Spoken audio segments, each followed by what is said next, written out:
우리 본문 같이 읽겠습니다. 사도행전 17장 1절에서 9절까지 번갈아 읽겠습니다.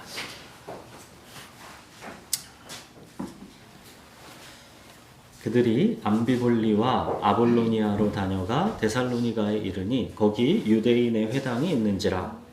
바울이 자기의 관례대로 그들에게 의논을 받아서 새 안식일에 성경을 가지고 강론하며 뜻을 풀어 그리스도가 해를 받고 죽은 자 가운데서 다시 살아나야 할 것을 증언하여 이르되 내가 너희에게 전하는 이 예수가 곧 그리스도라 하니 그 중에 어떤 사람 곧 경건한 헬라인의 큰 무리와 적지 않은 기구인도 고난을 받고 바울과 실라를 따르나 그러나 유대인들은 시기하여 저자의 어떤 불량한 사람들을 데리고 때를 지어 성을 소동하게 하여 야손의 집에 침입하여 그들을 백성에게 끌어내려고 찾았으나 발견하지 못함에 야손과 몇 형제들을 끌고 국장들 앞에 가서 소리질러 이르되 선하를 어지럽게 하던 이 사람들이 여기도 있네. 야손이 그들을 맞아 들였도다. 이 사람들이 다 가이사의 명을 거역하여 말하되 다른 임금 곧 예수라 하는 이가 있다 하더이다 하니 우리와 국장들이 이 말을 듣고 소동하여 야손과 그 나머지 사람들에게 보석금을 받고 놓아주니라. 네, 바울이 이제 데살로니가에 와서 이제 평소에 늘상 하는 방식대로 유대인의 회당에 들어가서 이제 유대인들과 유대교에 관심이 있는 이방인들에게 지금 복음을 전했습니다. 그들은 이미 하나님을 믿고 있거나 하나님을 믿는 일에 관심이 이미 있는 사람들입니다. 그래서 당연히 바울은 하나님이 계시다는 유신론을 전하지 않았습니다. 바울은 구약성경에서 하나님께서 보내시겠다 약속하신 구원자, 그 그리스도가 바로 우리가 전하는 이 예수, 죽으시고 부활하신 이 예수이시다 이렇게 증거했습니다. 자, 여러분, 예수님이 이 땅에 계시는 동안 사랑하는 제자들에게 가장 듣고 싶으셨던 고백, 그리고 사랑하는 제자들에게 가장 알게 하고자 하셨던 진리, 그게 뭐라 했습니까? 너희는 나를 누구라 하느냐? 뭐래요? 주는 그리스도시요 살아계신 하나님의 아들이시니이다. 바로 이것이죠. 이게 복음의 핵심입니다. 자, 이렇게 바울이 예수가 곧 그리스도라고 복음을 전하자 유대인 중 일부와 이제 경건한 헬라인의 큰 무리랑 적지 않은 귀부인들이 이제 믿고 따랐습니다. 자, 그러나 이 복음 전파를 가만히 두고 보지 못하는 사람들이 있습니다. 하나님을 믿는다는 많은 유대인들에게 있어서 예수가 그리스도라고 전하는 바울은 이단이었습니다. 유대인들이 기다리는 그리스도인은 힘없이 십자가에 못 박혀 처형당하는 그런 예수이면 안 되었습니다. 유대인은 표적을 구하고 그랬죠. 유대인은 하나님의 기적, 하나님의 능력을 구하는 사람들입니다. 그들에게 필요한 그리스도, 그들이 기다리는 그리스도는 십자가에 못 박히는 그런 그리스도가 아니라 이 세상에서의 부귀영화, 명예와 성공, 건강과 장수, 이 땅에서 행복을 보장해주는 능력의 그리스도여야 했습니다. 자기를 부인하고 자기 십자가를 지고 나를 따르라, 이런 메시지는 그들에게는 전혀 달갑지가 않았습니다. 그들이 원하고 그들이 기다리고 그들에게 필요한 그리스도는 그런 그리스도가 아니었던 겁니다. 그래서 유대인들은 이제 불량배들을 동원해서 데살로니가 성도들이 모여있던 이 야손의 집을 침입해서 바울 일행을 끌어내려고 했습니다. 근데 이미 정보를 입수해서 바울 일행은 이미 이제 다른 데로 피신했습니다. 그래서 유대인들과 불량배들은 바울 일행 대신에 야손과 이제 다른 성도들을 끌어내서 관리들 앞에 끌고 가서 이제 소리질러 고소했습니다. 이제 막 3주밖에 안 됐대죠. 새 안식일에 이렇게 성경을 가르쳤다 하잖아요. 이제 막 예수 그리스도를 믿게 된 야손과 데살로니가 성도들에게 고난과 박해가 닥친 것입니다. 여러분, 바울이 하나님을 믿으라고 전했기 때문에 유대인들이 지금 붙잡으려고 하는 겁니까?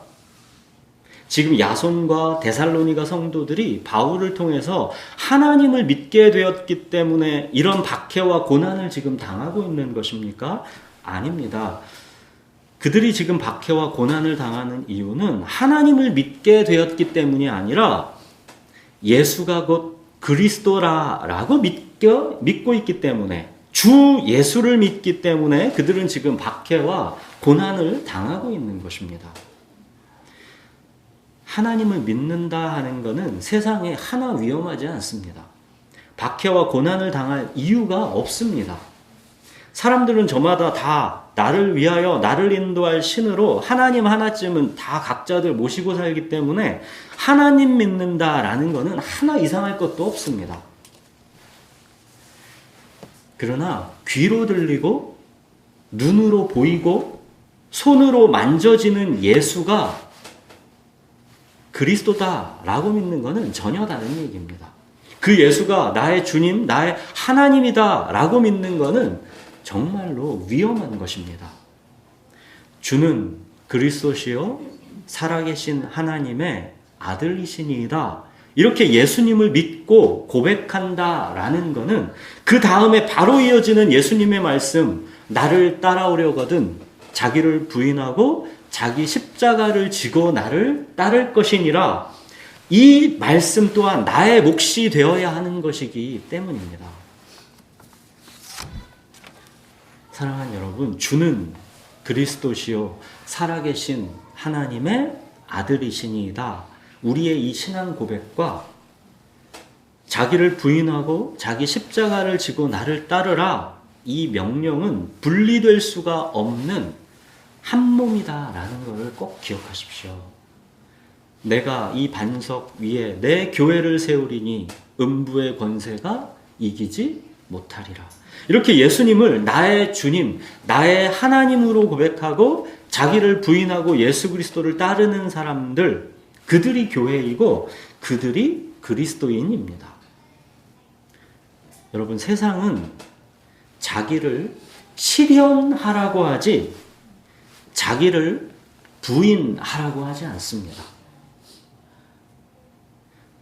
삶에 바쁘고 지친 남자들이 가장 좋아하는 TV 프로가 있다죠. 나는 자연인이다. 이걸 남자들이 그렇게 좋아한답니다. 이렇게 산에 들어가서 나물 먹고 물 마시고 그렇게 살아도 이 또한 자기 실현입니다. 무소욕, 무소유, 금욕, 참선, 해탈, 이게 또 다른 자기 실현의 일종입니다. 바울도 골로새서에서 그러죠. 이거 만지지 마라. 저거 맛보지 마라. 이거 하지 마라. 이런 세상의 가르침은 자기를 부인하는 거에는 조금도 유익이 없다고 하죠. 그런 것들은 자기 부인이 아니라 또 다른 자기 실현의 방편에 불과하다는 것입니다. 우리 자연인은 자기가 자기의 주인이기 때문에 자기를 부인할 수가 없습니다. 정치권에서 이런 유명한 말이 있습니다. 코끼리를 생각하지 마라. 이게 뭐냐면 코끼리를 생각하지 말라고 하면 코끼리가 계속 생각난다는 거예요. 그러니까 자기를 부인할 수가 없는 거라는 겁니다. 어떤 형태로든 자기를 실현하게 되어 있습니다. 자기 부인은 내가 나를 좀 더 나은 사람으로 개선시키는 것, 이런 게 초점이 아니라 나의 주인이 근본적으로 바뀌는 것입니다. 나에게 좋은 것이 하나님께도 좋은 것이어야 한다라는 자기 주장, 자기 판단을 내려놓는 것. 선과 악을 내가 판단해서 결정하겠다라는 고집, 이걸 포기하는 것. 이게 자기 부인입니다. 이 잔을 내게서 옮기시옵소서. 그러나 나의 원대로 마옵시고 아버지의 뜻대로 되기를 원하나이다. 이게 자기 부인입니다. 이 자기 부인의 과정에서 우리 자연인의 본성인 이 포도 알갱이들이 으깨지는 것이고, 여기서 포도주가 나와서 그 포도주가 다른 사람들을 기쁘고 유익하게 하는 것입니다. 우리의 이 자연인의 본성인 포도 알갱이들은 자기 부인의 과정 속에서 으깨져야 거기에서 이제 포도주가 흘러나온다라는 것이죠. 자기 부인은 내가 예수 그리스도와 함께 십자가에 못 박혔다라는 결단, 나의 옛사람은 예수님과 함께 죽었다라는 결단입니다. 그러면 그때부터 예수님의 이제 부활 생명이 내 자연인의 이 본성을 새 사람으로 빚어 가시는 것입니다. 하나님의 영, 예수님의 영, 성령이 외부에서 내 속으로 뚫고 들어와서 내 안에 거하시면서 내 삶을 역동적 주권으로 빚어가시는 것입니다. 내가 내 스스로 내 자연적인 어떤 노력과 절제와 애씀으로 나를 빚어갈 수 있는 게 아니라 외부에서 성령이 뚫고 들어와서 내 안에서 사시는 것입니다. 이게 자기를 부인하고 주를 따르는 것입니다. 이것은 자기를 실현하고 스스로 행복을 추구하라고 가르치는 세상의 가르침과는 정반대인 것이죠. 그렇기 때문에 이 십자가의 도를 유대인들은 꺼리껴 하는 것이고 헬라인들은 미련하다고 하는 것입니다. 왜 그렇게 사냐? 그러는 것이죠. 6절 이제 보십시오. 예수를 전하는 바울 일행을 뭐라고 그들이 말합니까? 천하를 어지럽게 하던 이 사람들이라고 하죠. 세상의 기준과는 정반대의 가르침이기 때문에 천하를 어지럽게 한다라는 것입니다. 그 당시 주님은 오직 이 카이사르 시저 로마 황제뿐이어야 하는데 7절 보십시오. 그들은 로마 황제 가이사를 주님이라고 하지 않고 뭐랍니까? 다른 임금 곧 예수를 주님이라 한다는 것입니다. 세상의 가치관을 따르지 않는다라는 것입니다. 내가 만든 신을 하나님으로 믿는 것은 천하를 어지럽게 하지 않습니다. 나의 세계관과 가치관을 붕괴시키지 않습니다. 로마 황제를 주님이라고 부르는 세상의 가치관이랑도 전혀 충돌하지 않습니다. 전혀 세상에 위험스러운 요소가 아닙니다. 세상과 더불어 사는데 아무 문제가 없습니다. 그러나 예수 그리스도를 나의 주님, 나의 하나님이라고 믿는 것은 전혀 다른 얘기입니다. 왜 예수를 믿는 게 위험합니까? 막연하고 추상적인 내가 만든 신인 하나님 이거 믿는 게 아니라 인간으로 오셔서 그 예수가 죽으시고 부활하셨다라는 것, 이 예수가 나의 주님, 나의 하나님이시다라는 것, 그럼 나에게는 순종이 마땅한 것입니다. 이거는 내가 더 이상 나의 왕이 아니라 예수 그리스도가 나의 왕이다라는 매우 충격적인 메시지인 것입니다.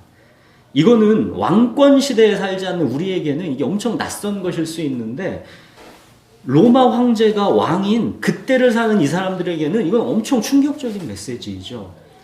우리가 왕을 모시고 살았던 이 옛날 고려시대, 조선시대에 왕이 이렇게 있는데 우리는 그 왕 모시지 않고 이 왕을 모십니다. 이거는 충격적인 얘기입니다. 주는 그리스도시요 살아계신 하나님의 아들이시니이다. 이 신앙 고백과 자기를 부인하고 자기 십자가를 지고 나를 따르라, 이 명령은 분리될 수가 없는 한 몸인 것입니다. 여러분, 데살로니가 교회에 지금 이 야손과 성도들을 보십시오. 7절 보시면 야손이 그들을 맞아들였다 그러죠. 야손과 성도들은 위험을 무릅쓰고 지금 바울과 실라를 맞아들였다가 숨겨주었다가 고난당하고 있는 것입니다. 그들이 다른 임금 곧 예수를 따르기 때문에 고난을 당하는 것입니다. 여기 보면 야손이 그들을 맞아들였도다 그러죠. 맞아들였도다. 여기 맞아들이다 라는 단어가 이제 다른 곳에서 몇 군데 쓰이지 않는 단어인데 어디 쓰이는 거냐면 누가복음에 보면 예수님께서 삭개오야 속히 내려와라 내가 오늘 네 집에 유하여야 하겠다 하시니 급히 내려와 즐거워하며 영접하거늘. 여기 영접하거늘 이게 맞아들였도다 이게 같은 단어입니다. 또 야고보서에서 보면 기생 라합이 사자들을 접대하여 다른 길로 나가게 할 때 행함으로 의롭다 하심을 받은 게 아니냐. 이 사자들을 뭐래요? 접대하여. 이게 지금 같은 단어입니다. 그러니까 삭개오가 예수님을 자기 집으로 영접하는 것, 여리고성의 기생 라합이 정탐꾼들을 맞아들여 접대하는 것, 그리고 오늘 데살로니가 이 성도 야손이 바울 일행을 위험을 쓰고 자기 집으로 맞아들이는 것, 이게 다 같은 단어입니다. 그러니까 삭개오가 예수님을 자기 집으로 영접하고 어떤 고백을 합니까? 주여 보시옵소서 내 소유의 절반을 가난한 자들에게 주겠사오며 만일 누구의 것을 속여 빼앗은 일이 있으면 내 갑절이나 갚겠나이다.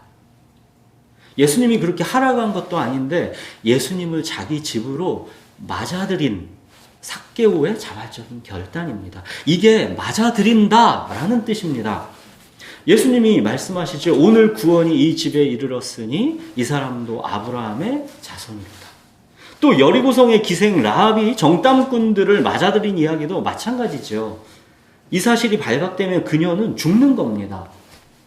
그녀가 목숨 걸고 정탐꾼들을 맞아들인 결과가 무엇이었습니까? 여호수아에 보면 여호수아가 기생 라합과 그의 아버지의 가족과 그에게 속한 모든 걸 살렸으므로 그가 오늘까지 이스라엘 중에 거주하였으니 이는 여호수아가 여리고를 정탐하려고 보낸 사자들을 숨겼음이었더라. 맞았다라는 것이죠. 여리고성이 멸망할 때 오직 그녀 가족만이 구원받았습니다. 여러분, 맞아들인다라는 것, 영접한다라는 것, 이게 그런 의미입니다. 왜 야손이 위험을 무릅쓰고 바울 일행을 맞아들였습니까? 왜 삭개오가 자기 소유의 절반이 없어지는 것까지도 감수하면서 예수님을 맞아들였습니까? 왜 기생 라합은 자기 목숨, 자기 가족의 목숨 전부를 걸고 정탐꾼들을 맞아들였습니까? 주는 그리스도시요 살아계신 하나님의 아들이시니이다. 이 믿음 때문입니다. 예수 그리스도를 내 마음에 주님으로 맞아들이는 것, 왕으로 영접하는 것, 이 자체가 바로 이때부터는 주님의 주권과 사랑을 신뢰해서 내 삶의 모든 처분을 이제 주님께 맡기고 따르겠다라는 자기 부인인 것입니다. 여러분, 우리 그리스도인은 다른 임금 예수를 따름으로 말미암는 자유를 세상에 드러내는 사람들입니다. 자유입니다. 자기를 부인했는데 결과는 자유입니다.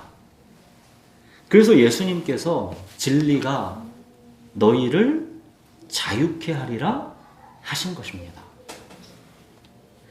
세상은 자기 자신을 임금으로 삼아서 자기 멋대로 자유롭게 살아가는 것 같아 보여도 사실은 죄와 죽음에 매여 있습니다.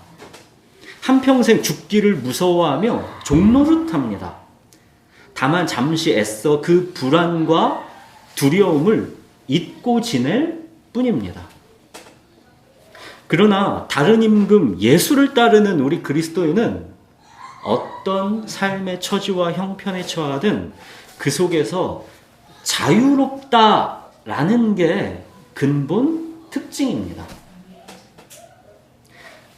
삶이 어렵고 힘들고 복잡한 것은 세상 사람들이나 우리 그리스도인들이나 마찬가지입니다. 그러나 그리스도인들에게는 어떤 이 근원적인 자유함이 있습니다. 다른 임금 예수가 우리의 주님이시기 때문입니다. 결코 정죄함이 없고 그 무엇도 하나님의 사랑에서 우리를 끊을 수가 없기 때문입니다. 좋든 싫든 이 몸이 어떠하든지 마침내는 우리의 몸이 부활한다라는 것을 알기 때문입니다. 시편 23편의 1절 주는 나의 목자시니 내게 부족함이 없도다. 그리고 마지막 6절 내 평생에 주의 선하심과 인자하심이 반드시 나를 따르리니 내가 여호와의 집에 영원히 살리로다. 바로 이 주님의 주권과 사랑 안에 우리 모든 삶이 그 가운데 놓여 있다는 것을 알기 때문입니다. 그 삶이 때때로 푸른 초장과 실만한 물가이고 또 그거가 때로는 사망의 음침한 골짜기 같을지라도 또 때로는 원수마귀와의 치열한 영적 전투의 현장이어도 이 모든 것은 다른 임금 예수 곧 우리 주님의 주권과 사랑 안에 있다라는 것 때문에 우리는 삶이 어렵고 힘들고 복잡하고 매일 실패하고 넘어져도 그 속에서 자유롭다는 것입니다. 여러분 그리스도인이라고 삶이 쉽고 만사형통하고 단순합니까? 아니죠. 삶은 그리스도인에게도 똑같이 마찬가지입니다. 어렵고 힘들고 복잡합니다. 오히려 그리스도인이기 때문에 당하는 고난과 짐이 있습니다. 오늘 본문의 야손을 보십시오. 그는 다른 임금 예수를 따른다는 이유로 갑자기 자기 집에 불량배들이 쳐들어오고 그 불량배들에게 끌려나가고 재판받는 고난을 당하고 있습니다. 다른 임금 예수가 아니었다면 당할 이유가 없는 고난입니다. 그러나 야손과 그들은 이 환난 중에도 기쁨과 자유가 있었습니다. 데살로니가 전서에서 그게 나오죠. 이 데살로니가 이 야손과 이 성도들이 어떠했나가 보시면 데살로니가 전서 한번 보십시오. 1장 6절에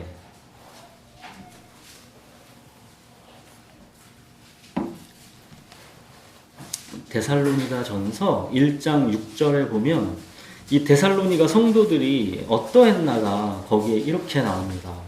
데살로니가 전서 1장 6절 보시면 제가 읽겠습니다. 또 너희는 많은 환난 가운데서 성령의 기쁨으로 말씀을 받아 우리와 주를 본받은 자가 되었으니.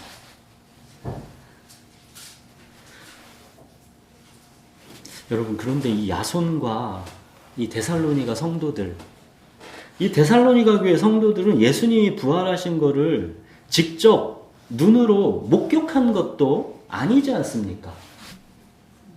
예수님을 직접 귀로 듣고 눈으로 보고 자기들 손으로 만져본 것도 아니지 않습니까? 이 데살로니가 성도들의 이 환난 가운데서도 기뻐하는 이 믿음은 대체 어디서 난 것입니까? 데살로니가전서 2장 13절에 보십시오. 이러므로 우리가 하나님께 끊임없이 감사함은 너희가 우리에게 들은 바 하나님의 말씀을 받을 때에 사람의 말로 받지 아니하고 하나님의 말씀으로 받음이니 진실로 그러하도다. 이 말씀이 또한 너희 믿는 자 가운데서 역사하느니라. 이 말씀을 사람의 말로 받지 않고 하나님의 말씀으로 받아서 그 말씀이 그 믿음 안에서 역사했다는 겁니다. 이게 역사입니다. 믿음의 역사, 환난 가운데서도 기뻐하는 이 믿음이 말씀에서 나는 것입니다. 이 데살로니가 성도들을 말씀을 다만 사람의 말로 받지 않고 하나님의 말씀으로 받았기 때문에 능력과 성령과 큰 확신으로 그 말씀의 씨앗이 그들의 마음속에서 이 믿음으로 자라나는 것입니다. 환난 가운데서도 담대함으로 그 믿음이 역사한 것입니다. 사랑하는 여러분, 내가 만든 신을 하나님으로 믿는 것은 기독교가 아닙니다. 예수가 곧 그리스도이심을 믿는 것, 내가 왕이 아니라 다른 임금 예수 그리스도를 믿는 것, 이게 그리스도교, 기독교입니다. 죽으시고 부활하신 예수, 이 다른 임금 예수를 믿는다라는 것은 우리의 이제까지의 모든 삶이 근본적으로 바뀌어야 한다라는 것을 말하는 겁니다. 이걸 회개라고 하는 것이죠.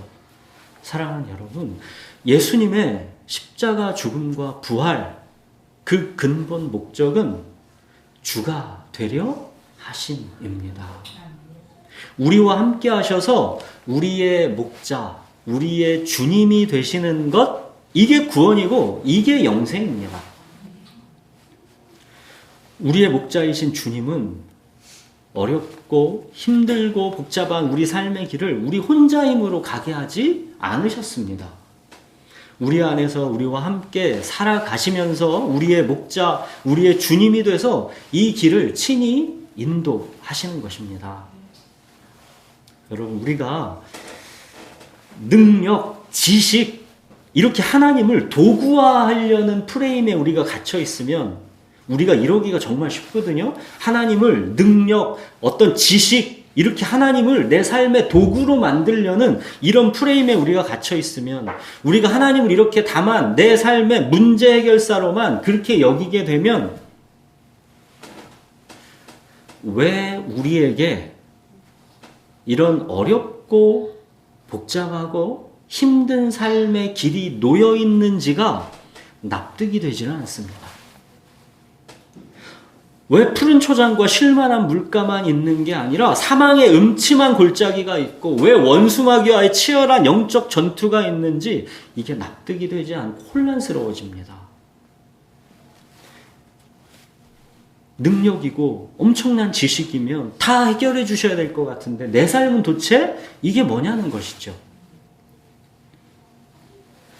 그러나 하나님은 관계이시고 하나님은 사랑이시다라는 것. 하나님은 우리와 멀리 계시지 않고 우리 안에서 우리를 빚어가신다라는 것. 우리가 여기에 이제 눈을 뜨게 되면 그때는 이제 어렵고 힘들고 복잡한 우리 삶의 신비가 점점 이해되기 시작합니다. 힘들고 복잡하고 어려워서 내가 매일 실패하고 넘어지고 여기에서 분투하는데도 이게 도대체 무슨 의미인가 싶은데도 점점 하나님의 관계와 사랑 속에서 이게 이해가 됩니다. 그리고 그때 이제 우리는 주가 되려 하심, 이 로드십, 이게 바로 감추어져 있던 하나님의 능력, 하나님의 지혜라는 게 깨달아집니다.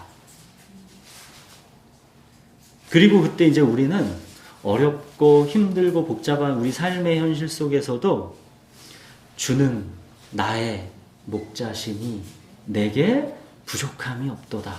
이 고백이 이제 진정 마음에서 나오게 됩니다. 사랑하는 여러분, 우리 살아가는 날들에 진짜 수건 던지고 싶은 날이 얼마나 많습니까? 나의 연약한 죄성, 그 자기중심성에 절망하고 걱정과 두려움에 사로잡히고 그냥 이기적으로 세상이랑 똑같이 나도 편안함과 만족이나 추구하면서 소확행이나 나도 즐기고 싶은 욕심에 유혹되는 때가 또 얼마나 많습니까? 나는 자연인이다. 그렇게 자연적 본성에 따라서 내 몸과 마음이 그냥 편안하게 살고 싶지요. 왜 아니겠습니까?